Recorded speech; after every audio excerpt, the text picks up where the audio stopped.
England এবং ওয়েলসে ১২ জানুয়ারি শুরু হচ্ছে নারী টি-20 বিশ্বকাপের ১০ম আসর।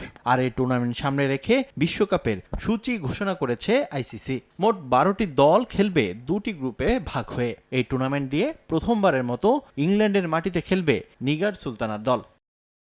টি-20 বিশ্বকাপের বাছাই পর্বে দুর্দান্ত পারফর্ম করে সবার আগে বিশ্বকাপের টিকিট নিশ্চিত করে বাংলাদেশ। বিশ্বকাপের মূল পর্বে অপরাজিত চ্যাম্পিয়ন হয়ে জায়গা করে নিলেও মূল পর্বে কঠিন চ্যালেঞ্জ নিতে হবে টাইগ্রেসদের। কেননা ভারত, পাকিস্তান ও অস্ট্রেলিয়ার মতো শক্তিশালী দলের গ্রুপে বাংলাদেশের মেয়েরা। এছাড়া গ্রুপ এর আরও ২ দল নেদারল্যান্ডস এবং সাউথ আফ্রিকা।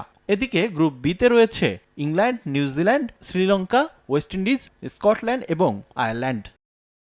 ১২ জানুয়ারি এজবাস্টনে স্বাগতিক ইংল্যান্ড ও শ্রীলঙ্কার ম্যাচ দিয়ে শুরু হবে এবারের নারী টি-20 বিশ্বকাপ। এর ২ দিন পর ১৪ জুন নেদারল্যান্ডসের বিপক্ষে ম্যাচ দিয়ে বিশ্বকাপ মিশন শুরু করবে নিগার সুলতানারা। এছাড়া ১৭ জুন শক্তিশালী অস্ট্রেলিয়া, ২০ জুন পাকিস্তান, ২৫ জুন ভারতের বিপক্ষে লড়বে বাংলাদেশ। সবশেষ ২৮ জুন সাউথ আফ্রিকার সঙ্গে ম্যাচ দিয়ে গ্রুপ পর্ব শেষ করবে লাল সবুজের প্রতিনিধিরা।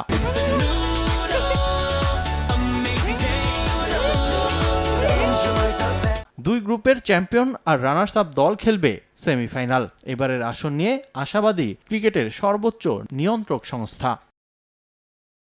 আমাদের লক্ষ্য বিশ্বজুড়ে নারী ক্রিকেটকে আকর্ষণীয় করে তোলা। ইংল্যান্ড এবং ওয়েলসের ভেন্যুগুলো প্রতিদ্বন্দ্বিতামূলক ক্রিকেট উপহার দিবে।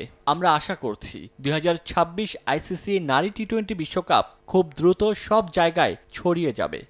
৫ জুলাই লর্ডসে মেগা ফাইনাল দিয়ে পর্দা নামবে নারী টি-20 বিশ্বকাপের এবারের আসর। রিফাতুল ইসলাম মিরন, সময় সংবাদ।